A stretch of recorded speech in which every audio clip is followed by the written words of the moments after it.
ونشهد أن سيدنا وسندنا حبيبنا وطبيبنا وغوثنا وغياثنا ومغيثنا ودادنا ومعيننا وفريدنا ونزامنا وسراجنا ومنيرنا ومقصودنا وموجودنا وأعلانا وأولانا ومولانا ومأوانا وملجانا وراحة قلوبنا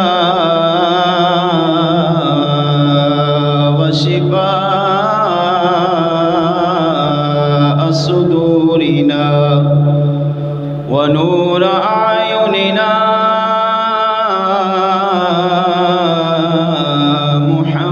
محمدا عبده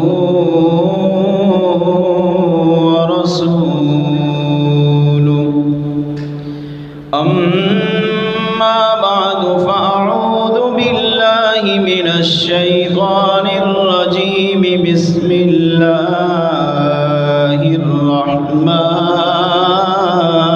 الرحيم إنا نحن نزلنا الذكر وإنا له لحافظون آمنت بالله وصدق الله مولانا العظيم وصدق رسوله النبي الكريم الأمين ونحن على ذلك لمن الشاهدين والشاكرين والحمد لله رب العالمين یہی ہے آرزو تعلیم قرآن ہو جائے یہی ہے آرزو تعلیم قرآن ہو جائے ہر پرچم سے اونچا پرچم اسلام ہو جائے درس قرآن اگر ہم نے نہ بھلایا ہوتا درس قرآن اگر ہم نے نہ بھلایا ہوتا یہ زمانہ نہ زمانے نے دکھایا ہوتا دونوں عالم کا تجھے مقصود گر آرام ہے دونوں عالم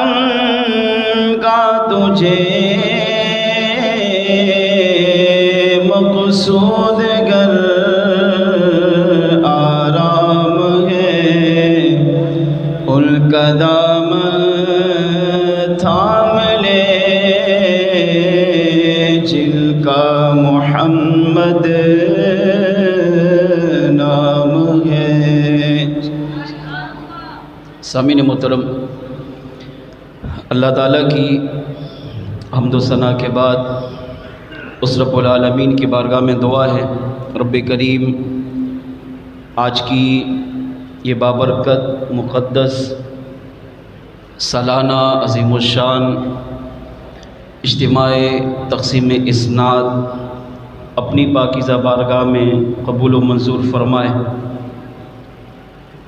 دور و نزدیک سے جو عاشقان رسول،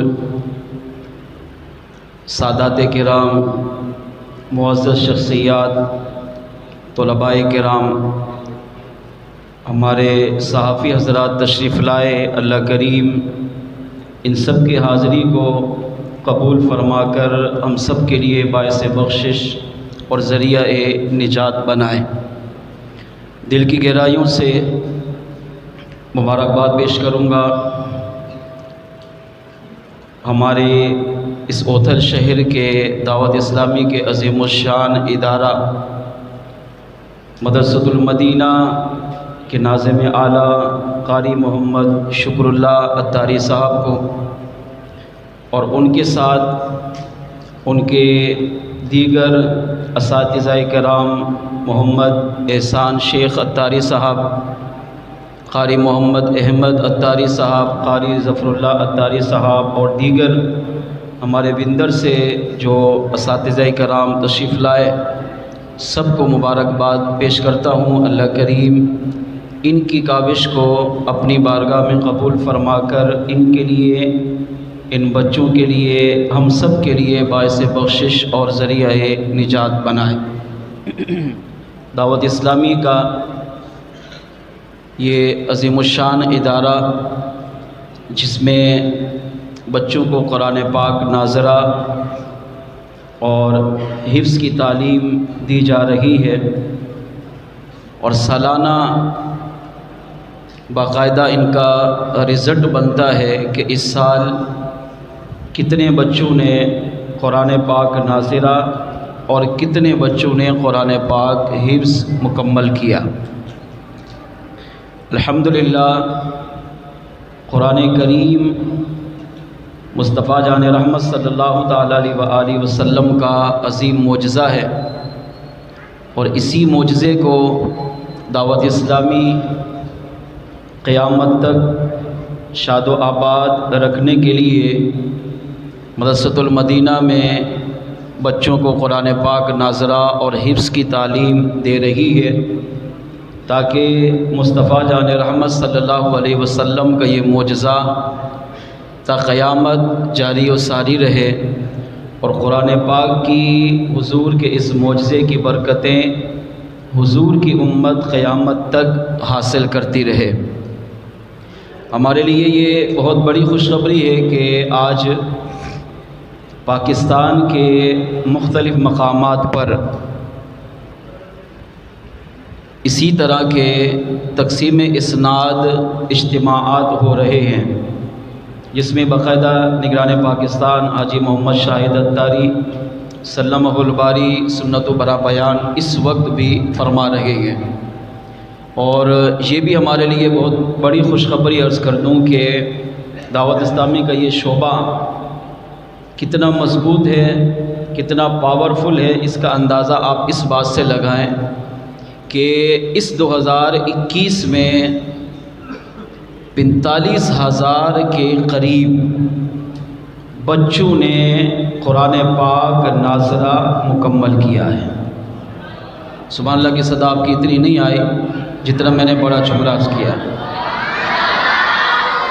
1 2 3 4 نہیں، 1 2 3 ہزار نہیں، 45,000 کے قریب بچوں نے اس سال 2021 میں دعوت اسلامی کے اداروں میں الحمدللہ قرآن پاک ناظرہ مکمل کیا ہے، اور ان 45,000 بچوں کی آج یہ مختلف مقامات پر ہمارے لسبیلا شہر میں بھی اور پاکستان کے مختلف مقامات پر باقاعدہ اس طرح کے اجتماعات ہو رہے ہیں، اور 9,000 کے قریب بچوں نے صرف 2021 ایک سال میں دعوت اسلامی کے مدرسۃ المدینہ سے الحمدللہ 9,000 کے قریب بچوں نے قرآن پاک حفظ مکمل کیا ہے۔ یہ معمولی بات نہیں ہے۔ دعوت اسلامی نے حضور کی امت کو 1 سال میں 9000 حافظ دیے، 1 سال میں، اور 45,000 کے قریب قرآن پاک ناظرہ مکمل کرنے والے طلباء عطا کیے۔ اس سے آپ اندازہ لگائیں کہ دعوت اسلامی قرآن کریم کی کتنی بڑی خدمت کر رہی ہے۔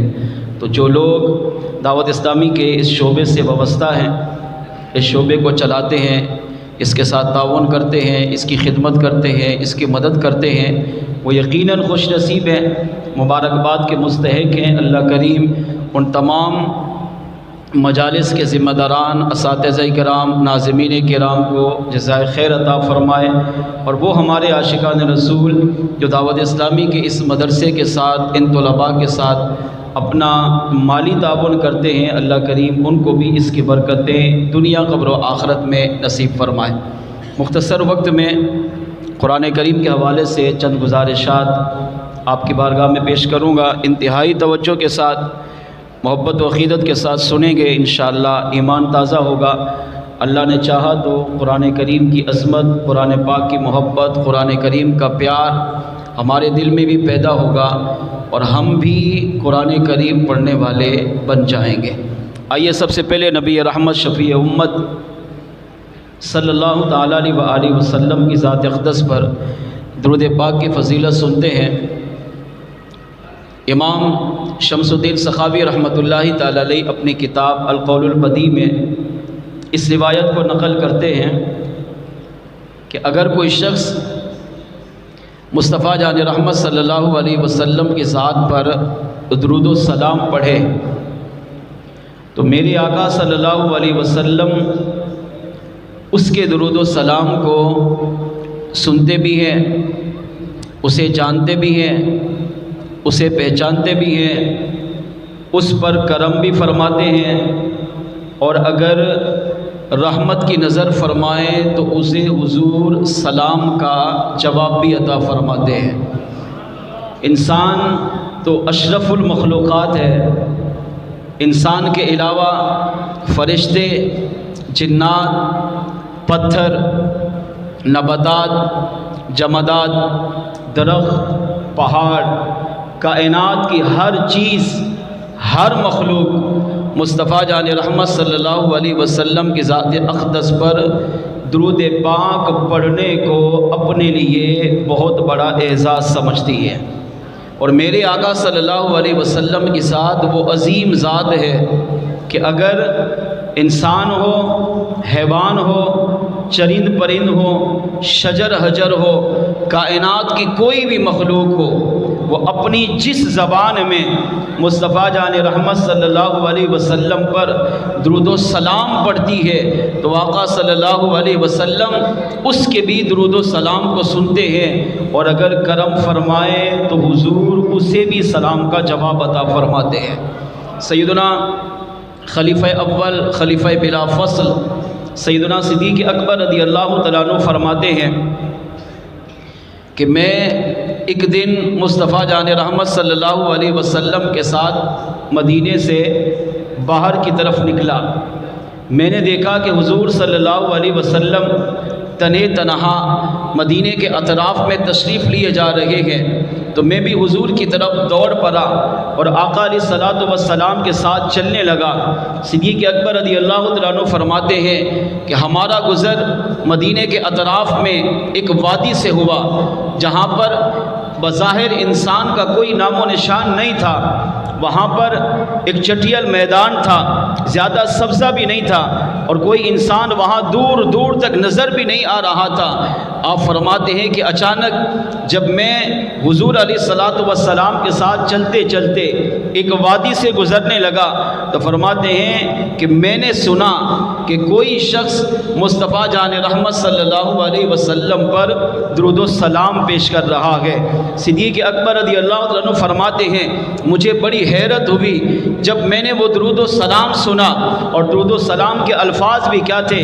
فرماتے ہیں کہ ایک طرف سے آواز آ رہی تھی الصلاۃ والسلام علیک یا رسول اللہ، اے اللہ کے رسول آپ پر میرا بھی صلاۃ و سلام ہو۔ سیدنا صدیق اکبر فرماتے ہیں جب میں نے اس درود و سلام کی آواز کو سنا تو میں نے دائیں بائیں دیکھا، آگے پیچھے دیکھا، مجھے کوئی بھی درود و سلام پڑھنے والا نظر نہیں آیا۔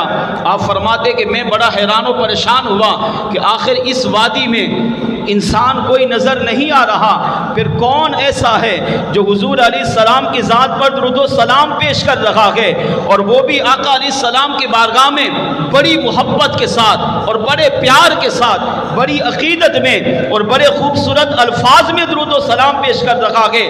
فرماتے جب مجھے دائیں بائیں آگے پیچھے کوئی نظر نہ آیا تو میں نے حضور کی بارگاہ میں عرض کر دیا، یا رسول اللہ صلی اللہ علیہ وسلم، اس وادی میں ہمارے علاوہ کوئی انسان نظر نہیں آ رہا، مگر میں کافی دیر سے سن رہا ہوں کہ کوئی تو ہے جو آپ کی ذات پر درود و سلام پڑھ رہا ہے۔ وہ بار بار کہہ رہا ہے الصلاۃ والسلام علیک یا رسول اللہ۔ آقا، درود و سلام کی آواز تو آ رہی ہے مگر سلام پڑھنے والا نظر نہیں آ رہا۔ میرے آقا علیہ السلام پر قربان، آج شیطان کہتا ہے تم یہاں سے سلام پڑھو گے، نبی کو کیسے پتا چلے گا؟ سنو، اللہ کریم نے میرے اور آپ کی آقا کو کتنا مقام و بلند و بالا عطا کیا۔ حضور نے فرمایا صدیق، ہاں میری بارگاہ میں ایک شخص ایسا ہے جو مجھ پر سلام پڑھ رہا ہے، اگرچہ وہ تمہیں نظر نہیں آ رہا۔ عرض کیا آقا، میں بھی جاننا چاہتا ہوں آخر وہ ہے کون جو اس وادی میں، اس چٹیل میدان میں بھی آپ کی ذات پر سلام پڑھ رہا ہے؟ تو میرے آقا علیہ السلام نے ایک درخت کی طرف اشارہ کرتے ہوئے فرمایا صدیق اکبر، وہ سامنے درخت دیکھو، وہ درخت ہمیں دیکھ کر ہماری بارگاہ میں جھک بھی رہا ہے اور ہماری بارگاہ میں صلاۃ و سلام کا تحفہ بھی پیش کر رہا ہے۔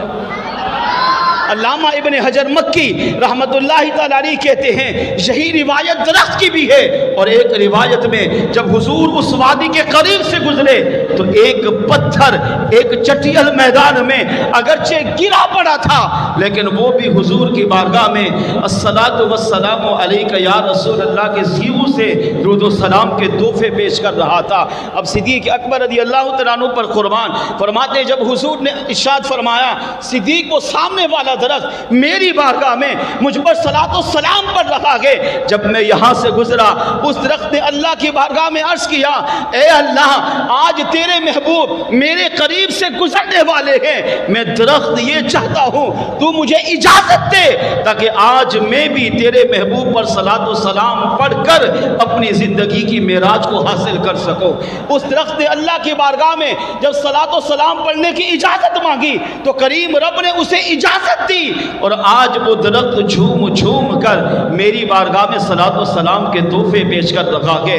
اب صدیق اکبر رضی اللہ تعالیٰ عنہ پر قربان جب صدیق اکبر نے سنا کہ فلاں درخت اور دوسری روایت کے مطابق کہ فلاں پتھر حضور کی بارگاہ میں سلام پڑھ رہا ہے، اب صدیق اکبر کا عمل دیکھیں۔ صدیق اکبر نے فوراً آقا علیہ السلام کو اس درخت کے سائے میں بٹھایا، وہ آپ تشریف لے گئے۔ دونوں روایتوں کو ملا کر عرض کروں تو علماء نے لکھا صدیق اکبر رضی اللہ تعالیٰ عنہ اس درخت کی طرف دوڑے اور جاتے ہی اس درخت کو چوم کر اپنے سینے سے لگا لیا، اور دوسری روایت میں اس پتھر کے پاس گئے، اس پتھر کو اٹھایا، اسے چوما، اپنی پیشانی پہ رکھا اور عرض کیا یا رسول اللہ صلی اللہ علیہ وسلم، یہ پتھر کتنا خوش نصیب ہے، یہ درخت کتنا خوش نصیب ہے جو آپ کی بارگاہ میں صلاۃ و سلام کے تحفے پیش کر رہا ہے۔ اس کو لے کر آئے، صدیق اکبر نے اس پتھر کو اپنے پاس رکھا۔ علامہ ابن حجر مکی اس حدیث پاک کو لکھنے کے بعد کہتے ہیں فرمایا مسلمان جب حضور کی بارگاہ میں درخت سلام پڑھتا ہے، پتھر سلام پڑھتا ہے، شجر حجر سلام پڑھتے گئے، کائنات کی جو بھی مخلوق ہو حضور کی بارگاہ میں سلام پڑھتی گئے، میرے آقا ان کے سلام کو سنتے بھی ہیں، اسے جانتے بھی ہیں، اسے پہچانتے بھی ہیں۔ فرمایا جب حضور ان بے جان چیزوں کا صلاۃ و سلام سنتے بھی ہیں، جانتے بھی ہیں، پہچانتے بھی ہیں، جب تم حضور کا امتی ہو کر، حضور کا غلام ہو کر، حضور کا عاشق ہو کر، جب حضور کی محبت میں، حضور کے پیار میں، حضور کے عشق میں، حضور کی عقیدت میں جب تو بھی جھوم کر سلام پڑھے گا تو میرے آقا تیرے سلام کو بھی سنیں گے، تجھے بھی جانیں گے، تجھے بھی پہچانیں گے، اور اگر کرم فرمائیں گے تو تمہیں سلام کا جواب بھی عطا فرمائیں گے۔ اور ایک مرتبہ اگر حضور نے کسی امتی کو سلام کا جواب دے دیا، میرے آقا نے ایک دفعہ کہہ دیا وعلیک السلام یا امتی، اے میرے امتی تجھ پر میرا بھی سلام ہو، تو علماء نے لکھا امتی کے لیے اس سے بڑی معراج نہیں ہے کہ امتی کو میرے آقا زندگی میں ایک مرتبہ رحمت کی دعاؤں سے نواز دے۔ جس امتی کو حضور نے ایک دفعہ رحمت کی دعا دے دی ہے، فرمایا پھر وہ سمجھ لے وہ درود و سلام کی برکت سے دنیا میں بھی کامیاب ہے، قبر میں بھی کامیاب ہے، قیامت میں بھی کامیاب ہے، اور میرے آقا اس صلاۃ و سلام پڑھنے والے کی شفاعت فرما کر اسے بھی جنت میں داخل فرمائیں گے۔ اب میں اور آپ غور کریں، پتھر بھی سلام پڑھے، درخت بھی سلام پڑھے، پہاڑ بھی سلام پڑھے، وادیاں بھی سلام پڑھے، جانور بھی پڑھے، جنات بھی پڑھے، فرشتے بھی پڑھے، اور میرا کریم رب بے نیاز ذات بھی اپنی شان کے مطابق اپنے محبوب پر درود و سلام بھیجے، تو بتائیں ہم کتنا حضور کی بارگاہ میں سلام پڑھتے ہیں، ہم حضور کی بارگاہ میں کتنا درود بھیجتے ہیں۔ آج شعبان کا مہینہ اختتام کی طرف جا رہا ہے، ہم نے اب تک حضور کی بارگاہ میں کتنا درود و سلام پڑھا، اپنا جائزہ لیں۔ یہ مہینہ تو درود و سلام پڑھنے کا مہینہ ہے، اس کو تو کہتے ہی ماہ درود و سلام ہے، اور زمانے کے ولی کامل شیخ طریقت امیر سنت نے فرمایا کم از کم ہر مسلمان روزانہ 700 مرتبہ تو اپنے آقا پر درود و سلام پڑھے، اور 700 مرتبہ درود و سلام پڑھنے والے کی بشارت یہ ہے کہ جو روزانہ شعبان کے مہینے میں 700 دفعہ درود و سلام پڑھے گا اس سے میرے آقا کی روح خوش ہو جاتی ہے۔ یعنی حضور کو خوش کرنے کا، حضور کو راضی کرنے کا بہترین ذریعہ حضور کے بارگاہ میں درود و سلام پڑھنا ہے۔ نیت کر لیجئے اگر اب تک نہیں پڑھا اس شعبان کے بقیہ ایام میں کم از کم 700 دفعہ، اور پھر اس کے علاوہ روزانہ کم از کم 313 مرتبہ اپنے محبوب آقا پر درود و سلام پڑھ کر اپنی دنیا، اپنی قبر، اپنی آخرت کو سنواریے۔ آئیے مل کر محبت و عقیدت کے ساتھ بارگاہ رسالت میں درود پاک پیش کیجیے۔ الصلاۃ والسلام علیک یا رسول اللہ، الصلاۃ والسلام علیک یا حبیب اللہ، الصلاۃ والسلام علیک یا نبی اللہ، وعلی آلک و اصحابک یا نور اللہ۔ اللہ کریم نے قرآن کریم میں ارشاد فرمایا انا نحن نزلنا الذکر و انا لہ لحافظون، بے شک ہم نے اس قرآن پاک کو نازل کیا اور بے شک ہم ہی اس کی حفاظت کرنے والے ہیں۔ اس آیت کریمہ میں اللہ پاک نے قرآن پاک کی عظمت اور قرآن پاک کی حفاظت کا ذمہ رب نے جو اپنے آپ پر لیا اس کا ذکر اللہ نے اس آیت میں بیان فرمایا۔ انا نحن نزلنا الذکر، ہم نے ہی اس ذکر کو یعنی قرآن کو اتارا، وَإِنَّا لَهُ لَحَافِظُونَ، اور بے شک ہم نے ہی اس کی حفاظت کرنے والے ہیں۔ اس آیت سے پتہ چلا کہ قرآن اللہ کریم کا کلام ہے، جس طرح میرا رب لا ریب ہے، اس کی کتاب، اس کا کلام بھی لا ریب ہے۔ کہاں اتارا؟ دوسری آیت میں اللہ کریم نے فرمایا عَلَىٰ قَلْبِكَ، اے محبوب آپ کے قلب اطہر پر ہم نے اس قرآن کو نازل کیا۔ تیسرا سوال، قرآن کریم کس زبان میں اترا؟ اللہ کریم نے اس کا جواب بھی قرآن کریم میں بیان کیا، انا انزلناہ قرآنا عربیا، بے شک ہم نے اس قرآن کو عربی زبان میں نازل کیا۔ اب میں اگر ان 3 آیات کی ہی تفصیل عرض کروں تو وقت اسی میں ہی صرف ہو جائے گا۔ یہاں پر علماء نے ایک بڑا پیارا نکتہ لکھا، امام رازی رحمۃ اللہ تعالی تفسیر کبیر میں لکھتے ہیں کہ اللہ کریم نے قرآن پاک کو عربی میں کیوں نازل کیا؟ حالانکہ جب آدم علیہ السلام زمین پر تشریف لائے تو اللہ پاک نے آدم علیہ السلام کو ہر قسم کی بولی سکھائی، وَعَلَّمَكَ مَا لَمْ تَكُنْ تَعْلَمْ، اپنے محبوب کے بارے میں فرمایا پیارے مصطفیٰ ہم نے آپ کو وہ سب سکھا دیا جو آپ نہیں جانتے تھے. اور آدم علیہ السلام کے بارے میں فرمایا وَعَلَّمَ آدَمَ الْأَسْمَاءَ كُلَّهَا، اور اللہ کریم نے آدم علیہ السلام کو تمام چیزوں کے نام سکھائے. علماء کرام نے اس آیت کی تفسیر میں لکھا آدم علیہ السلام کو اللہ نے ہر زبان، یعنی اس وقت جو روئے زمین پر زبانیں بولی جا رہی ہیں نا، یہ بھی جو قیامت تک آئیں گی وہ بھی، اور جو یہاں سے لے کر آدم علیہ السلام تک امتیں گزر چکی، انبیاء گزر چکے، وہ ساری بولیاں اللہ کریم نے آدم علیہ السلام کو سکھائی. اب جب ساری بولیاں رب نے سکھائی ہیں تو اب سوال یہ ہے کہ قرآن کریم کو اللہ نے عربی میں کیوں نازل کیا؟ عبرانی بھی زبان ہے. اب سابقہ کتابیں آپ پڑھیں، تورات، زبور، انجیل پڑھیں، آدم علیہ السلام سے لے کر عیسیٰ علیہ السلام تک جو انبیاء آئے جن پر اللہ نے کتابیں نازل کی، صحیفے نازل کیے، اپنا کلام اللہ نے ان کو بھی دیا، مگر وہ سریانی زبان میں، عبرانی زبان میں، دیگر زبانوں میں ہے. لیکن جب قرآن کی باری آئی تو اللہ نے قرآن کو عربی میں فرمایا اِنَّا أَنزَلْنَاهُ قُرْآنًا عَرَبِيًّا، بے شک ہم نے اس قرآن کو عربی زبان میں نازل کیا. کیوں؟ آج ہم قرآن کی اہمیت کو نہیں سمجھتے. ہماری اپنی حالت یہ ہے کہ ہمیں قرآن پڑھنا نہیں آتا، اور نہیں آتا تو پھر اس کی فکر بھی نہیں ہے. انگلش بولنی نہیں آتی تو سیکھیں گے، دیگر زبانیں ہمیں نہیں آتی تو سیکھیں گے. کاروبار کرنے کے لیے اگر پاکستان سے باہر جانا پڑے تو وہاں جس ملک میں جائیں گے وہاں کی زبان سیکھیں گے، کورس کریں گے. کیوں؟ مجھے مال کمانا ہے.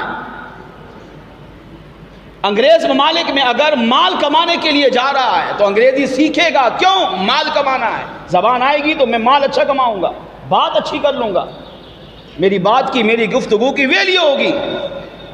اگر نہیں سیکھا تو قرآن نہیں سیکھا. حج کرنے جاتے ہیں، لاکھوں جاتے ہیں ہر سال، عمرہ کرنے لاکھوں جاتے ہیں، کہ سب کو عربی آتی ہے؟ نہیں. کیا سیکھنے کی کوشش کی؟ نہیں. کیوں؟ کیونکہ ہم نے اہمیت ہی نہیں دی. ہم نے بھی قرآن کو عام کتابوں کی طرح سمجھا. ہاں مسلمان ہونے کے ناطے ادب کریں گے، احترام کریں گے، مگر ایسے بھی مسلمان ہیں جو اب بھی قرآن پاک کا ادب نہیں کرتے. جی ہاں، ہزاروں واقعات میرے سینے میں ہیں جو آنکھوں دیکھا حال بھی ہے، اور جو دعوت اسلامی کے مدنی قافلوں میں سفر کر کے گئے انہوں نے آ کر سنایا بھی ہے. اگر وہ دل خراش واقعات ہی میں سناؤں تو شاید ہم میں سے کسی کی آنکھوں سے آنسو بھی چھلک پڑے. کہ ایک تعداد ہے مسلمان کی جو آج بھی قرآن پاک کا ادب نہیں کرتا. کیا چپس والا قرآن پھاڑ کر اس پہ چپس نہیں بیچتا؟ کتنے واقعات پکڑے گئے اس پہ کہ قرآن رکھ کر اس کو پھاڑ کر اس پہ چپس رکھ کر بچوں میں تقسیم کر رہا.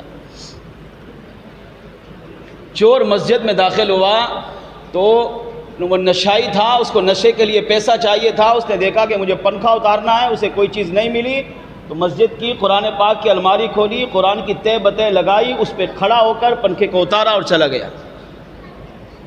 یہ ہمارے پاکستان کی بات عرض کر رہا ہوں. کئی جگہ باقاعدہ لوگوں نے قرآن پاک کو جلایا. کیوں؟ یہ شہید ہو گئے، اب ان کو ہمیں دفن کرنا چاہیے. انہوں نے کہا دفن کرنے کا طریقہ یہ، ان کو جلا دو. کون کر رہا ہے؟ مسلمان. پھر کوئی بھی ہمارے ہاں بھی دیکھے، کوئی بھی مسئلہ ہو، اگرچہ سامنے والا جھوٹا ہوتا ہے مگر اپنے آپ کو سچا ثابت کرنے کے لیے قرآن پاک پہ ہاتھ رکھ کر جھوٹی قسم کھا لیتا ہے. ڈر نہیں، خوف نہیں، خوف خدا، شرم نبی یہ بھی نہیں، وہ بھی نہیں. یہ بھی نہیں ڈرتے کہ یہی قرآن مجھ پر لان تان کرے گا. اگر زمین پھٹی میں غرق ہو گیا تو کیا ہوگا؟ اگر سور بندر خنزیر بنا دیا گیا تو کیا ہوگا؟ قرآن کی مار دنیا میں پڑ گئی تو کیا ہوگا؟ نہیں سوچتے. وجہ قرآن کی اہمیت نہیں. قرآن اللہ تعالیٰ کی وہ لاریب کتاب ہے. یاد رکھیے گا، آج کے اس اجتماع تقسیم اسناد میں بس یہ ایک بات سیکھ کر جائے کہ جو قرآن سے جڑے گا قرآن اسے کبھی بھی نہیں چھوڑے گا. یہ ان بچوں کے لیے بھی ہے، یہ آپ کے لیے بھی ہے، میرے لیے بھی ہے، ہم سب کے لیے۔ جو قرآن سے جڑے گا قرآن اس کو نہیں چھوڑے گا، اور جو قرآن کو چھوڑے گا قرآن اسے بھی چھوڑ دے گا۔ ہمارے ماں باپ، بیوی بچے سب کچھ ہمیں چھوڑ دیں گے مگر قرآن نہیں چھوڑے گا، اور اگر قرآن کو کسی نے چھوڑ دیا ہے تو قرآن اسے بھی چھوڑ دیتا ہے، قرآن اسے بھی اپنے آپ سے دور کر دیتا ہے۔ آج کسی مسلمان سے کہو قرآن پڑھو، کہتے ہیں اللہ توفیق دے گا تو پڑھوں گا، ٹھیک۔ اب یہ بات تو درست کر دی اس نے کہ توفیق اللہ ہی دیتا ہے۔ ہم اجتماع میں آئے، اللہ نے ہی توفیق دی، اللہ ہی توفیق دیتا ہے، ہر نیک عمل بندہ رب کی توفیق سے کرتا ہے۔ تو یہ تو بڑے دھڑلے سے کہہ دیا نا، اللہ توفیق دے گا تو پڑھوں گا، مگر یہ نہیں سوچا رب تجھے توفیق کیوں نہیں دے رہا۔ وہ پڑھ رہا ہے، وہ پڑھ رہا ہے، وہ پڑھ رہا ہے، یہ اتنے بچے قرآن پاک پڑھ رہے ہیں، 45,000 کے قریب ناظرہ حفظ کیا ہے، 9,000 کے قریب بچوں نے حفظ کیا، 45,000 کے قریب بچوں نے ناظرہ پڑھا ہے، تو ان کو توفیق مل رہی ہے، ہمیں کیوں نہیں مل رہی؟ کیوں نہیں مل رہی؟ کیونکہ ہم نے خود قرآن کو چھوڑ دیا۔ جب ہم نے چھوڑا تو قرآن نے ہمیں بھی چھوڑ دیا ہے۔ اور جو قرآن سے دور ہو جائے پھر وہ یہاں بھی تباہ، قبر میں بھی، آخرت میں بھی۔ قرآن سے اپنا ناطہ جوڑیے، بس یہ مدنی پھول، یہ پوائنٹ، یہ بس دل و دماغ میں بٹھا لیجیے۔ اگر ہم چاہتے ہیں ہماری دنیا، ہماری قبر، ہماری آخرت سنور جائے، ہم یہاں بھی کامیاب ہوں، قبر میں کامیاب ہوں، آخرت میں بھی کامیاب ہوں، تو بس قرآن کا دامن پکڑ لیجیے۔ قرآن آتا ہے، نہیں آتا، پڑھ سکتے ہیں، نہیں پڑھ سکتے، سمجھ میں آتا ہے، نہیں آتا، ترجمہ آتا ہے، نہیں آتا، تفسیر آتی ہے، نہیں آتی، کچھ بھی نہیں آتا، بس قرآن پڑھیے۔ قرآن اتنی پاکیزہ لاریب کتاب ہے کہ اگر اس کو بندہ سمجھ میں آئے نہ آئے خالی پڑھے تو میرا کریم رب اسے بھی نواز دیتا ہے۔ جاہل سے جاہل مسلمان ہونا، خالی قرآن پڑھتا ہو بس، اس کا مطلب یہ نہیں کہ پھر سیکھنا نہیں ہے، نہیں، میں اس کی عظمت عرض کر رہا ہوں۔ نہیں آتا تھا اسے پڑھنا، ساری زندگی نہیں سیکھا، مگر احساس ہوا، ندامت ہوئی، افسوس ہوا، قرآن پاک کو اس نے اپنے سینے سے لگا لیا، ادب کیا، احترام کیا، اس کا دامن مضبوطی سے پکڑا، تو قرآن اتنا باوفا ہے کہ اسے دنیا میں بھی تنہا نہیں چھوڑتا، قبر میں بھی نہیں چھوڑتا، آخرت میں بھی نہیں چھوڑے گا، یہاں تک کہ اسے یہی قرآن جنت میں داخل کرے گا۔ تو میں عرض کر رہا تھا قرآن عربی زبان میں کیوں نازل ہوگا جبکہ ہزاروں زبانیں ہیں؟ تو اس کا جواب 11 جواب علماء نے دیے، جس میں سے ایک جواب یہ ہے، فرمایا اللہ نے سابقہ جتنے بھی انبیاء گزرے، رسول گزرے، امتیں گزری، ان کی زبانیں گزری ہیں، ان تمام زبانوں میں جو سب سے بہتر زبان تھی وہ عربی تھی۔ اللہ کے ہاں، اللہ کی بارگاہ میں سب سے مقبول، محبوب زبان جو رب کی بارگاہ میں پسندیدہ زبان تھی وہ عربی تھی۔ اس لیے رب نے چاہا کہ جب میرے محبوب کی زبان بھی عربی ہے اور اللہ کی پسندیدہ زبان بھی عربی ہے، تو اللہ نے اپنی لاریب کتاب کو بھی قرآن پاک کی صورت میں عربی زبان کی صورت میں عطا فرمایا، تاکہ میرا بندہ جب میری اس کتاب کو کھولے اور اس کو پڑھے تو وہ میرا کلام بھی پڑھ رہا ہو اور میری پسندیدہ زبان اس کے منہ پر، اس کی زبان پر جاری ہو۔ قرآن کریم کتنی پاکیزہ کتاب ہے، اگر کوئی مسلمان اس قرآن پاک کو پڑھے، اس کو سینے سے لگائے، اس سے پیار کرے، اسے چومے، اسے اپنی پیشانی پہ رکھے، اسے بوسے دے، اس سے محبت کا اظہار کرے، اور جتنا آتا ہے بس پڑھے۔ شرط یہ ہے قرآن کو پڑھے، سمجھ میں نہیں آ رہا تب بھی پڑھے، تو میرا کریم رب اسے کن کن انعامات سے نوازتا ہے، اس بات کو اس روایت سے سمجھیے۔ احیاء العلوم میں امام محمد غزالی رحمۃ اللہ تعالی علیہ نے اس روایت کو نقل کیا۔ امام احمد بن حنبل رضی اللہ تعالیٰ عنہ نے ایک مرتبہ فرماتے ہیں کہ میں نے اپنے رب کی بارگاہ میں دعا کی، اے اللہ مجھے خواب میں اپنا دیدار عطا فرما۔ ان کی تمنا تھی، خواہش تھی. ہر کسی کی تمنا خواہش ہوتی ہے، میری بھی تمنائیں ہوں گی، آپ کی بھی ہوں گی. ان کی تمنا کیا تھی؟ میں خواب میں رب کا دیدار کروں اور کریم رب سے ایک سوال عرض کر کے اس کا جواب لوں. اب وہ سوال کیا تھا، جواب کیا تھا، وہ دل سے سنیے. امام احمد بن حنبل رضی اللہ تعالیٰ عنہ جب بھی دعا مانگتے یہ دعا کرتے، اے اللہ مجھے خواب میں اپنا دیدار عطا فرما. بیداری میں دیدار صرف حضور کے علاوہ کوئی بھی نہیں دیکھ سکتا. یہ میرے آقا کی خاصیت ہے کہ میرے آقا علیہ السلام نے معراج کی رات اپنے سر کی آنکھوں سے اپنے رب کا دیدار کیا، مگر خواب میں جو چاہے دیکھ سکتا ہے. امام اعظم ابو حنیفہ رضی اللہ عنہ فرماتے میں نے اپنے رب کا خواب میں 100 سے زائد مرتبہ دیدار کیا. امام احمد بن حنبل سے اب سنو، آپ فرماتے جب دعا مانگتا تھا اے اللہ مجھے خواب میں اپنا دیدار عطا کر، تو فرماتے میری زندگی کا ایک دن ایسا آیا مجھے کریم رب نے خواب میں اپنا دیدار عطا کیا. اب وہ کریم رب کا دیدار کیسا ہوگا، اس کے جلوے کیسے ہوں گے؟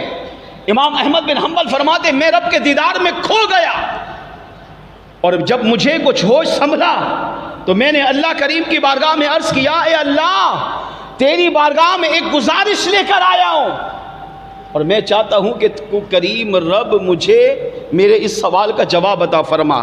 اللہ کریم نے ارشاد فرمایا اے احمد کیا چاہتے ہو؟ میں نے عرض کیا اے اللہ مجھے وہ اعمال بتا جو تیری بارگاہ میں سب سے زیادہ مقبول و محبوب ہو. نماز یہ بھی عمل ہے، روزہ یہ بھی عمل ہے، تلاوت قرآن یہ بھی عمل ہے، حج عمرہ یہ بھی عمل ہے، صدقہ خیرات یہ بھی عمل ہے، یہاں تک کہ مسلمان کو مسکرا کر دیکھنا یہ بھی عمل ہے. انسان جو بھی کرتا ہے یہ عمل ہے، مگر اللہ کی بارگاہ میں سب سے بڑا مقبول محبوب عمل کیا ہے؟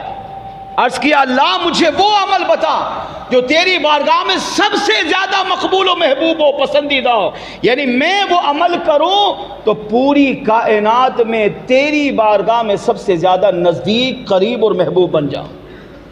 فرماتے جب میں نے یہ سوال اللہ کی بارگاہ میں عرض کی تو اللہ کریم نے ارشاد فرمایا اے احمد اگر تو چاہتا ہے کہ میری بارگاہ میں مقبول ہو جائے، میری بارگاہ میں محبوب بن جائے، میری بارگاہ میں پسندیدہ بن جائے، اور وہ عمل کہ جس کو تو کرے تو تجھے میرے قریب کر دے، تو فرمایا احمد اگر اس عمل کو جاننا چاہتے ہو تو سنو، وہ عمل میرے لا ریب کتاب قرآن کریم کی تلاوت کرنا ہے.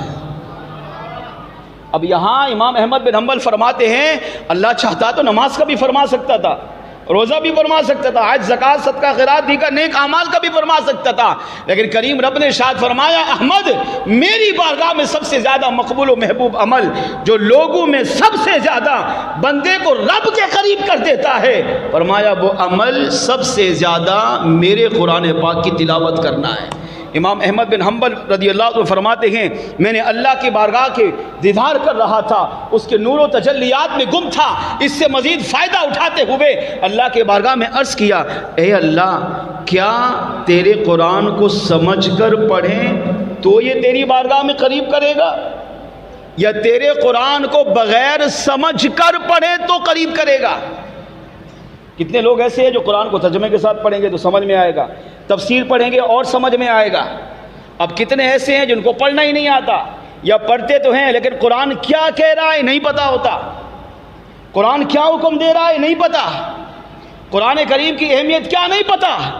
تو آپ نے اللہ کی بارگاہ میں عرض کیا اللہ کیا تیری بارگاہ میں جب قرآن پاک کو پڑھوں تلاوت کروں تو سمجھ کر پڑھوں تو قریب کر دے گا، یا بغیر سمجھے بھی یہی قرآن کی تلاوت بندے کو تیرے قریب کر دے گی؟ تو اللہ کریم نے ارشاد فرمایا دونوں صورتوں میں مطلب یہ نکلا، فرمایا اے احمد اگر میرا بندہ قرآن پاک کی خالی تلاوت کرتا ہو، چاہے اس قرآن کو سمجھ کر پڑھے یا بغیر سمجھے تلاوت کرتا ہو، یہی قرآن کریم کی تلاوت کرنا میرے بندے کو کریم رب کے قریب کر دیتا ہے.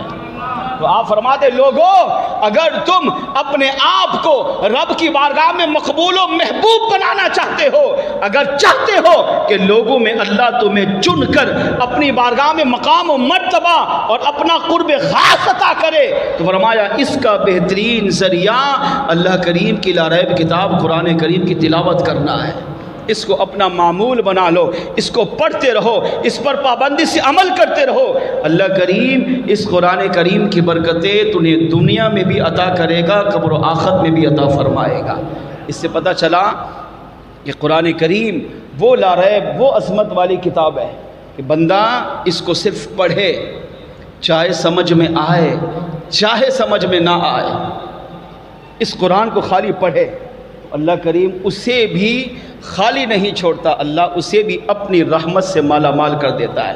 اس سے بڑی کیا سعادت مندی کی بات ہوگی کہ بندہ جب قرآن پڑھتا ہے تو وہ رب سے گفتگو کر رہا ہوتا ہے۔ ایک سوچنے کی بات ہے، عقل میں آنے والی بات ہے، ہر بندے کی سمجھ میں آنے والی بات ہے۔ ہر بندہ چاہتا ہے کہ یار میں اپنے سے اوپر والے سے بات کروں، میں وزیر اعظم سے بات کروں، صدر سے بات کروں، وزیر اعلیٰ سے بات کروں۔ کوئی بھی دنیاوی عہدیدار ہوتا ہے، کیا ہم میں سے ہر کسی کی تمنا نہیں ہوتی فلاں منسٹر سے بات کروں، فلاں ڈی سی سے بات کروں، فلاں عہدے والے سے بات کروں؟ اگر کوئی عالم ہے، مفتی ہے، شیخ الحدیث ہے، پیر طریقت ہے، ہر بندہ چاہتا ہے یار فلاں سے میری پہنچ ہو، اس سے ملنے کا موقع مل جائے، اس کے ساتھ بیٹھنے کا موقع مل جائے، میں اس سے تھوڑی گفتگو کروں۔ اور اگر کسی کو یہ موقع مل جائے تو آپ بتائیں کیا وہ خوش نہیں ہوتا؟ کیا وزیر اعظم سے مل جائے، صدر سے مل جائے، بھلے وہ جیسے بھی ہیں، ان کا حال، ان کی زندگی، ان کا اعمال، ان کا کردار جو بھی ہو، لیکن ہر ایک تمنا بھی کرتا ہے، اور جب ملاقات ہوتی ہے تو پھر اس کی وہ اپنی خوشی میں ہی سماتا ہی نہیں ہے، وہ پھولا رہتا ہے، ہر کسی کو ساری دنیا کو بتائے گا میں نے فلاں سے بات کی ہے۔ اور اگر دیندار سے ملاقات ہو، پیر صاحب سے، مثال کے طور پر زمانے کے ولی کامل شیخ طریقت مرد قلندر امیر سنت سے ملاقات ہو، چلو دنیا داروں کی ملاقات تو بظاہر کوئی فائدہ نہیں دیتی، دے گی فائدہ تو دنیا کی حد تک، مال مل جائے گا، تھوڑی عزت مل جائے گی، شوہرت مل جائے گی، لیکن دیندار کے ساتھ بندہ جب بیٹھے، ملاقات کرے، بات چیت کرے، ان کے ساتھ بیٹھے تو اس کا فائدہ تو بندے کو دنیا قبر آخرت میں ملتا ہے۔ وہ کتنا خوش نصیب ہوگا، وہ دنیا کو بتاتا ہے میں امیر سنت سے ملاقات کر کے آیا، کوئی کہتا ہے میں سحری کھا کے آیا، کوئی کہتا ہے انہوں نے مجھے اپنے ہاتھ سے لقمہ کھلایا، کوئی کہتا ہے کہ میں نے ان کے پیچھے نماز پڑھی، میں ان کی صحبت میں بیٹھا، ان کے قریب بیٹھا، ان سے گفتگو کی، وغیرہ وغیرہ۔ جب یہ تمنا ہوتی ہے تو آپ سوچیں جو ساری کائنات کا خالق و مالک ہے، ساری کائنات کا رب ہے، ساری کائنات سے بڑھ کر اپنے بندوں سے پیار کرنے والا رب ہے، کیا اس سے ملاقات کرنے کی تمنا کسی کی نہیں ہے؟ کیا اس کی بارگاہ میں بیٹھنے کی تمنا کسی کی نہیں ہے؟ ہر مسلمان کی ہوتی ہے۔ کب؟ علماء نے لکھا اگر رب کی بارگاہ میں بیٹھنا چاہتا ہے تو نماز پڑھ، اور رب سے کلام کرنا چاہتا ہے، گفتگو کرنا چاہتا ہے تو قرآن پڑھ۔ اور یہ دونوں چیزوں کو اللہ نے ملا کر نماز کی صورت میں دے دیا۔ اب جب بندہ 2 رکعت نماز پڑھتا ہے تو فرمایا اس 2 رکعت نماز کی برکت سے اس نے رب کی بارگاہ میں حاضری بھی دے دی، رب سے کلام بھی کر لیا، کیونکہ وہ نماز میں قرآن کی تلاوت کر رہا ہوتا ہے تو یہ رب سے کلام کر رہا ہے۔ وہ سجدے میں جب ہوتا ہے تو اپنے رب کریم کی بارگاہ میں حاضر ہوتا ہے، کیونکہ سجدہ بندے کو سب سے زیادہ اپنے رب کے قریب کر دیتا ہے۔ تو جب ہمیں یہ پتہ ہے، علماء نے بیان کر دیا، پھر بھی ہم قرآن کریم کی تلاوت نہ کریں، قرآن کریم کو اہمیت نہ دیں، قرآن پاک کا احساس نہ ہو، تو اس سے پھر بڑی بد نصیبی اور بدبختی اور کیا ہو سکتی ہے۔ آخری روایت عرض کر کے ہم تقسیم اسناد کی طرف بڑھتے ہیں۔ یہ بچے جنہوں نے قرآن پاک ناظرہ مکمل کیا ہے، ان کے یقیناً والدین سرپرست بھی یہاں موجود ہوں گے۔ ان کی حوصلہ افزائی کے لیے ایک حدیث پاک عرض کرتا ہوں کہ ان کے ماں باپ جنہوں نے اپنے بچوں کو ناظرہ قرآن پاک پڑھایا، اس کی برکت اللہ ان بچوں کو، ان کے ماں باپ کو کیا دے گا۔ جب کوئی ماں باپ اپنی اولاد کو قرآن پڑھاتا ہے، چاہے وہ ناظرہ پڑھائے چاہے وہ حفظ کرائے، تو میرا رب کریم اس حفظ کرنے والے بچے کو اور اس ناظرہ پڑھنے والے بچے کو اور اس کے ماں باپ کو اللہ کریم کیا کیا انعامات سے نوازتا ہے، اس بات کو اس حدیث پاک سے سمجھیے۔ مصطفیٰ جان رحمت صلی اللہ تعالیٰ علیہ وآلہ وسلم نے ارشاد فرمایا، جس کا مفہوم ہے جو شخص اپنی اولاد کو ناظرہ قرآن پاک پڑھائے، جیسے ہمارے ہاں 20 بچوں نے ناظرہ قرآن پاک مکمل کیا، تو آقا فرماتے ہیں جو ماں باپ اپنی اولاد کو ناظرہ قرآن پاک مکمل کروائیں، پڑھائیں، الف لام میم سے لے کر والناس تک بچہ ناظرہ مکمل قرآن پاک پڑھ لے تو اللہ کریم سب سے پہلا انعام اس بچے کے والدین کو یہ عطا کرتا ہے کہ ان کی زندگی کے سابقہ گناہوں کو معاف فرما دیتا ہے۔ بچے کے تو گناہ ہے ہی نہیں، وہ تو ویسے ہی معصوم ہے، چھوٹا ہے، نابالغ ہے، تو فرمایا اس ناظرہ قرآن پاک پڑھانے کا بدلہ، صلہ، اجر اللہ اس بچے کو بھی ثواب کی صورت میں عطا کرتا ہے، اور ان بچوں کے والدین کو بھی اللہ پہلا انعام یہ عطا کرے گا کہ اللہ کریم ان کی زندگی کے سابقہ گناہوں کو معاف فرما دے گا۔ دوسرا انعام، جب یہی بچہ قرآن پاک ناظرہ پڑھنے کے بعد پھر حفظ کرتا ہے اور اس قرآن کو حفظ کی صورت میں مکمل کرتا ہے تو قیامت کے دن یہی بچے جب قیامت کے دن اللہ کی بارگاہ میں حاضر ہوں گے تو اللہ ان بچوں کے والدین کو ایسا تاج عطا کرے گا کہ جس کی روشنی سے پورا میدان محشر چمک جائے گا، میدان محشر بھی روشن ہو جائے گا۔ لوگ دیکھ کر کہیں گے شاید یہ نبی صدیق ولی شہید ہو گئے، انہیں کہا جائے گا نہیں، یہ نبی صدیق ولی شہید نہیں ہے، یہ وہ ماں باپ ہیں جنہوں نے دنیا میں اپنے بچوں کو ناظرہ قرآن بھی پڑھایا، حفظ بھی کرایا۔ اللہ آج ان کو یہ اعزاز عطا کر رہا ہے، ان کو جنت کا تاج بھی عطا کرے گا، ان کو جنتی لباس بھی عطا کرے گا، اور اللہ کریم اس حافظ قرآن بچے سے کہے گا اپنے ماں باپ کا ہاتھ پکڑ اور انہیں بھی اپنے ساتھ جنت میں داخل کر دے۔ حافظ قرآن قیامت کے دن اپنے گھر کے 10 ایسے افراد جن پر ان کے گناہوں کی وجہ سے جہنم میں جانا واجب ہو چکا ہوگا، اللہ کریم حافظ قرآن سے کہے گا اپنے ان 10 افراد کی شفاعت کر کے انہیں بھی جنت میں اپنے ساتھ لے جا۔ اس سے پتہ چلا جو ماں باپ اپنے بچوں کو قرآن پاک ناظرہ پڑھائیں یا حافظ قرآن بنائیں تو اللہ کریم ان بچوں کو بھی یہ احساس عطا کرتا ہے۔ ایک حدیث پاک میں میرے آقا علیہ السلام نے فرمایا ابھی لوگ حساب کتاب کا انتظار کر رہے ہوں گے، ابھی سوچ رہے ہوں گے کہ پتہ نہیں میرا ٹھکانہ دوزخ بنے گا یا میں جنت میں جاؤں گا، پتہ نہیں میرے ساتھ کیا ہوگا، مگر قرآن پاک پڑھنے والے، قرآن سے محبت کرنے والے، قرآن سے عشق کرنے والے، قرآن کو سینے لگانے والے، قرآن کو اپنا با وفا ساتھی بنانے والوں کو باقاعدہ اعلان کیا جائے گا کہ تم یہاں سے جنت کی طرف چلے جاؤ، کیونکہ آج کریم رب نے اس قرآن کے صدقے تمہیں بلا حساب و کتاب بخش دیا ہے۔ حافظ قرآن کو کہا جائے گا جنت کی سیڑھی چڑھ، اب یہ سیڑھی چڑھے گا، اللہ فرمائے گا ورتل، قرآن کو پڑھ ترتیلا، جس طرح تو ٹھہر ٹھہر کر دنیا میں پڑھتا تھا، جہاں تیرا قرآن پاک ختم ہوگا اللہ فرمائے گا وہی جنت میں ہم تمہارا مقام بنا دیں گے۔ فرمایا یہ حافظ قرآن اپنے 10 افراد کی شفاعت کر کے انہیں بھی اپنے ساتھ جنت میں لے کر جائے گا۔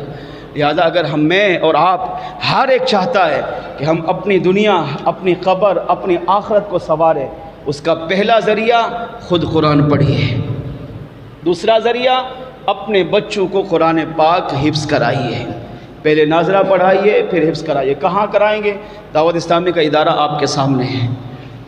آج سے پہلے کے مسلمان ہیں، چاہے وہ بادشاہ ہوں، خلیفہ ہوں، حکمران ہوں، وہ قرآن پاک سے کتنی محبت کرتے تھے، اولاد کتنی محبت کرتی تھی، ماں باپ کتنی قرآن سے محبت کرتے تھے، وقت کے حکمران، وقت کے خلیفہ، وقت کے سلطان، وقت کے شہنشاہ، وقت کے بادشاہ قرآن پاک سے کتنی محبت کرتے تھے، اس بات کو اس حکایت سے سمجھیے۔ 9 صدی ہجری، ابھی چل رہی ہے 1443، 9 صدی ہجری یعنی آج سے 500 سال پہلے، 550 سال پہلے کی بات ہو رہی ہے۔ ہندوستان کے شہر گجرات میں ایک بادشاہ آیا، اس کا نام تھا سلطان محمود۔ ایک سلطان محمود غزنوی ہیں، علی رحمہ یہ اور ہیں، سلطان محمود اول کے نام سے یہ مشہور ہے۔ یہ بادشاہ انہوں نے گجرات پر 9ویں صدی ہجری کے اندر حکومت کی۔ رمضان کا مہینہ آیا، 26ویں شب آئی، 26 تاریخ، تو انہوں نے اپنی مسجد میں جو گجرات کی جامع مسجد تھی اس میں ختم قرآن کی محفل سجائی، اور یہ بادشاہ محمود اتنی محبت کرتا تھا قرآن سے کہ ہم سوچ بھی نہیں سکتے، بے انتہا محبت تھی، بڑے اہتمام کے ساتھ محفل کا اہتمام کیا۔ اس وقت کے ہندوستان کے علماء، مشائخ، اولیاء، بزرگان دین کو بلایا۔ المختصر محفل کا ابتدا ہوا، تلاوت، نعت خوانی ہوئی، پھر علماء نے بیانات کیے، مشائخ عظام نے اپنی انداز میں گفتگو کی، قرآن پاک کی عظمت، قرآن کی شان، قرآن کے مقام کو بیان کیا۔ جن بچوں نے قرآن پاک ناظرہ مکمل کیا، یہ بھی توجہ سے سنیں کہ قرآن پاک ناظرہ کے بعد پھر جب حفظ کریں گے تو اللہ کیا مقام عطا کرے گا۔ اور وہ لوگ کتنے پاکیزہ تھے، کون؟ ماں باپ بھی، اولاد بھی، اور وقت کے حکمران بھی۔ دوران گفتگو ایک عالم صاحب نے یہ حدیث پاک بیان کی۔ بیان کرتے کرتے انہوں نے فرمایا کہ قیامت کے دن جب سورج 1.25 میل پر ہوگا، آگ برسا رہا ہوگا، زمین تانبے کی ہوگی، ہر انسان کانپ رہا ہوگا، گھبرا رہا ہوگا، ڈر رہا ہوگا کہ پتہ نہیں آج میرے ساتھ کیا ہوگا، میرا آج ٹھکانہ جنت بنے گا یا دوزخ بنے گا، کیونکہ رب اپنے غضب و جلال پر ہوگا۔ ہر بندہ اپنے اعمال کی وجہ سے پسینے میں ڈوب رہا ہوگا، کوئی ٹخنوں تک، کوئی گھٹنوں تک، کوئی ناف تک، کوئی کندھے تک، کوئی منہ تک، اور کوئی پورا اپنے پسینے میں ہی ڈوب جائے گا۔ اللہ کے عرش کے علاوہ کسی کا سایہ نہیں ہوگا۔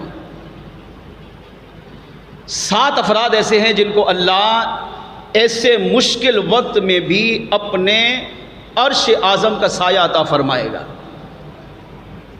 ان 7 افراد میں سے ایک وہ ہوگا جس نے دنیا میں اپنے بچے کو قرآن پاک حفظ کروایا، یعنی اپنے بچے کو حافظ بنایا۔ اس بچے کو بھی اللہ اپنی رحمت کا سایہ عطا کرے گا، نور کا سایہ عطا فرمائے گا، اور اس کے ماں باپ کو بھی اپنی رحمت اور نور کا سایہ عطا کرے گا، چاہے اس کے ماں باپ گناہگار ہی کیوں نہ ہو۔ شرط یہ ہے کہ ماں باپ کا خاتمہ ایمان پر ہو۔ اب جب یہ حدیث سنی، کس نے؟ سب علماء نے بیان کی، ہزاروں لوگ موجود تھے، اور رمضان شریف کی 26ویں شب ہے، ختم قرآن کی تقریب ہو رہی ہے۔ جب سلطان محمود نے یہ حدیث پاک سنی کہ سارا میدان محشر سورج کی تپش سے، گرمی سے کانپ رہا ہوگا، گھبرا رہا ہوگا، خوف میں مبتلا ہوگا، لیکن یہ لوگ 7 افراد امن میں ہوں گے، چین سکون میں ہوں گے، اور ان میں سے ایک وہ جس نے اپنے بچے کو قرآن پاک حفظ کرایا۔ یہ سن کر سلطان محمود نے وہی دوران محفل سٹیج پہ بیٹھے بیٹھے ایک لمبی سانس آہ کہہ کے ایک آواز نکالی، آہ، اور تھوڑی دیر بعد ان پر کپ کپی طاری ہو گئی اور رونے لگے۔ محفل کا اختتام ہوا تو ان پر ایک رکت طاری رہی۔ تو ایک عالم دین نے ان سے پوچھا کہ حضرت آپ کو کیا ہوا؟ ایسی بات تو یہاں پر نہیں ہوئی کہ جس سے آپ کو کوئی پریشانی ہو۔ تو آپ فرمانے لگے کہ یہ حدیث جو تم نے بیان کی ہے کہ قیامت کا یہ سارا ماحول، کہ میں سوچ رہا تھا کہ اس ماحول سے انسان بچے گا کیسے، لیکن آگے تم نے ایک ڈھارس بندھائی کہ جو ماں باپ اپنے بچے کو قرآن پاک حفظ کرائیں گے، اللہ اس بچے کو بھی اور اس کے ماں باپ کو بھی اپنے عرش کا سایہ عطا کرے گا، یعنی وہ ان تمام خوفناک ماحول سے بچ جائے گا، امن میں ہوگا، سکون میں ہوگا، اطمینان میں ہوگا۔ تو میں اس لیے رو رہا ہوں کہ اللہ نے مجھے کئی بیٹے دیے اور میں نے کسی بھی بچے کو حافظ قرآن نہیں بنایا۔ اس کا مطلب یہ کہ میں رب کے اس رحمت کے سائے سے محروم ہو جاؤں، میں وہ سعادت نہیں پا سکوں گا۔ قیامت کے دن بچے حافظ قرآن، بچے اپنے ماں باپ کو رب کی رحمت کے سائے میں لے کر جا رہے ہوں گے، مگر میں وہاں کھڑا دیکھ رہا ہوں گا۔ کیوں؟ کیونکہ اللہ نے مجھے کئی بیٹے عطا کیے مگر کسی بھی بیٹے کو میں حافظ قرآن نہیں بنا سکا۔ المختصر محفل ختم ہو گئی، سلطان محمود اپنے گھر آئے۔ ان کے کئی بیٹے تھے، ایک بیٹا تھا جن کا نام تھا خلیل۔ اسے پتہ چلا کہ اس محفل کے بعد سے لے کر کئی دن گزر گئے، 4-5 دن گزر گئے، یہاں تک کہ رمضان شریف کی عید آ گئی، مگر بادشاہ سلامت کی کیفیت وہی ہے کہ اب وہ ہنسنا مسکرانا وہ چھوڑ دیا اور ایک غم کی کیفیت طاری کر لی۔ کیوں؟ یہ سوچ کر کیا میری اور آپ کی یہ سوچ ہے؟ اگر اللہ نے ہمیں اولاد دی ہے تو کیا ہم نے سوچا ہم نے بھی بچوں کو قرآن پڑھانا ہے، ہم نے بھی ان کو ناظرہ پڑھانا ہے، ہم نے بھی ان کو حافظ بنانا ہے؟ کہ ہم پر بھی ایسی کیفیت طاری ہوئی؟ نہیں، مگر یہ کیسا خلیفہ ہے، وقت کا حکمران ہے، وقت کا بادشاہ ہے، وقت کا شہنشاہ ہے، ساری حکومت اس کے پاس ہے، مگر قرآن سے محبت دیکھو۔ افسوس اس بات کا ہو رہا ہے کہ میں نے اب تک اپنے بچے کو حافظ قرآن کیوں نہیں بنایا۔ جب خلیل کو پتہ چلا تو اس نے عید کی نماز کے بعد اپنے باپ کے پاس آیا، کہا ابو مجھے اجازت دو، میں گجرات شہر سے دوسرے شہر جا کر کچھ کام کرنا چاہتا ہوں۔ باپ نے اجازت دی، کہا ٹھیک ہے بیٹا چلے جائیں۔ یہ وہاں پر گیا، بچے بڑی توجہ سے سنیں، یہ اپنے شہر کو چھوڑ کر دوسرے شہر گیا۔ اب اس نے وہاں جا کر ایک مدرسے میں ایک قاری صاحب کے پاس قرآن پڑھا۔ گھر کیا کہہ کر گیا؟ کام کرنے جا رہا ہوں، اور تھا بھی بڑی عمر کا، یعنی جوانی شباب کا وقت تھا ان کا۔ بچپن میں حفظ کرنا آسان ہوتا ہے، مگر جوانی میں شباب میں جو موج مستی کا وقت ہوتا ہے ہمارے نوجوان کے نزدیک، اس وقت حفظ کرنا بڑا مشکل ہوتا ہے۔ بچپن میں حفظ کرنا آسان ہوتا ہے کیونکہ بچپن میں دماغ، دل و دماغ پاک ہوتا ہے، گناہوں کا رجحان نہیں ہوتا، تو بچے کی پوری توجہ قرآن کی طرف ہوتی ہے۔ جی ہاں، اس کی ہزاروں مثالیں آپ کو ہماری دعوت اسلامی میں ملیں گی۔ 3 ماہ میں، 5 ماہ میں، 6 ماہ میں بچوں نے قرآن پاک حفظ مکمل کیا ہے۔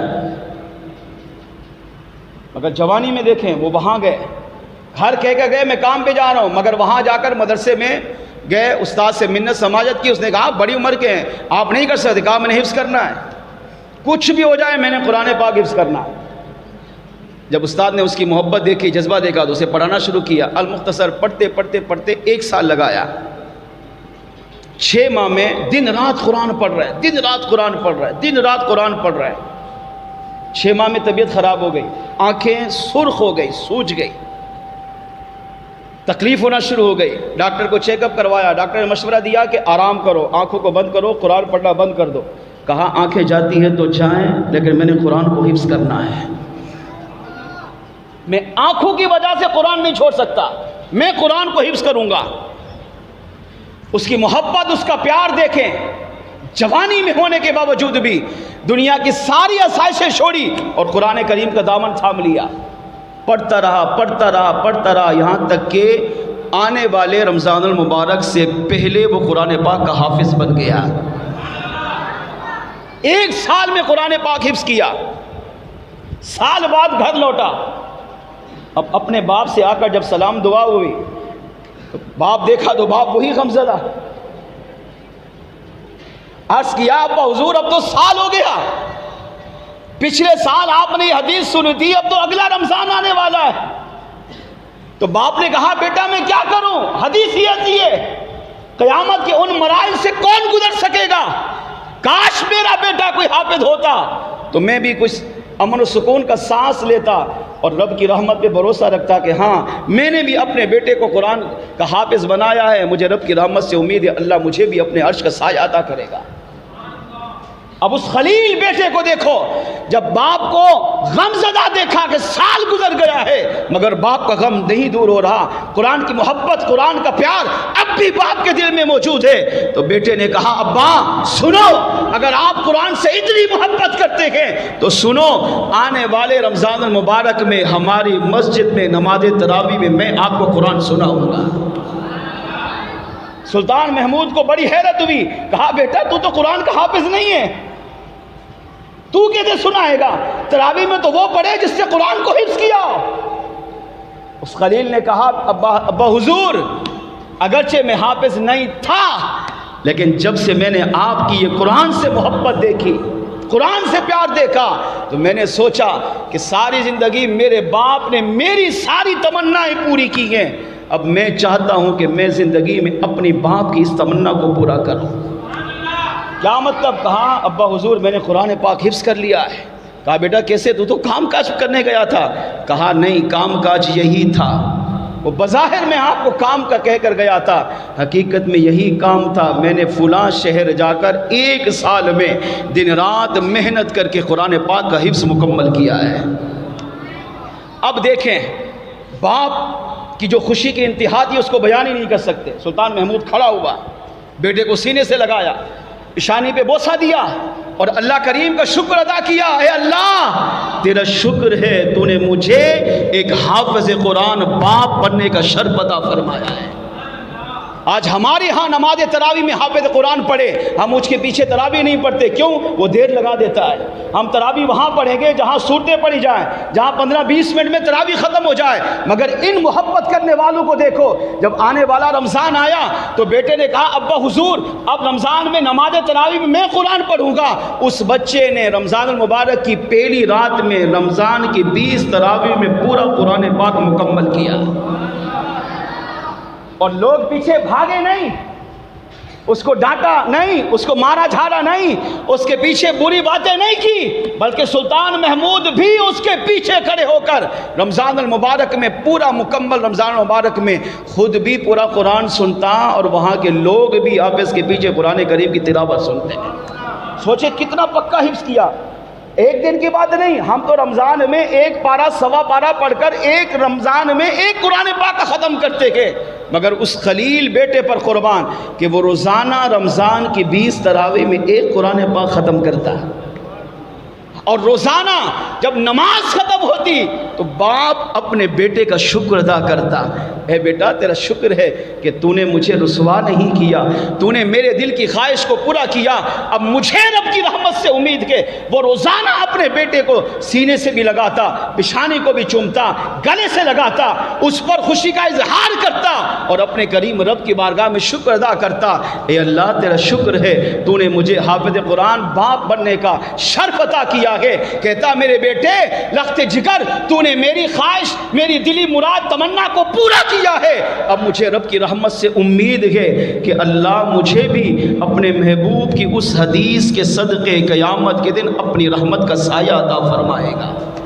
اس سے پتہ چلا کہ وہ لوگ جو دنیا میں قرآن پاک سے محبت کرتے ہیں، قرآن سے پیار کرتے ہیں، قرآن سے عقیدت رکھتے ہیں، قرآن سے عشق کرتے ہیں، قرآن کو سینے سے لگاتے ہیں، خود قرآن پڑھتے ہیں، بچوں کو قرآن پاک پڑھاتے ہیں، اللہ کریم انہیں قرآن کی برکتیں دنیا میں بھی عطا کرتا ہے، قبر و آخرت میں بھی عطا فرمائے گا۔ اللہ کریم کی بارگاہ میں دعا ہے جو کچھ سنا اس پر ہم سب کو عمل کرنے کی توفیق عطا فرمائے، بیان میں غلطی کوتاہی ہو گئی ہو تو اللہ کریم معاف فرمائے۔ وآخر دعوانا ان الحمد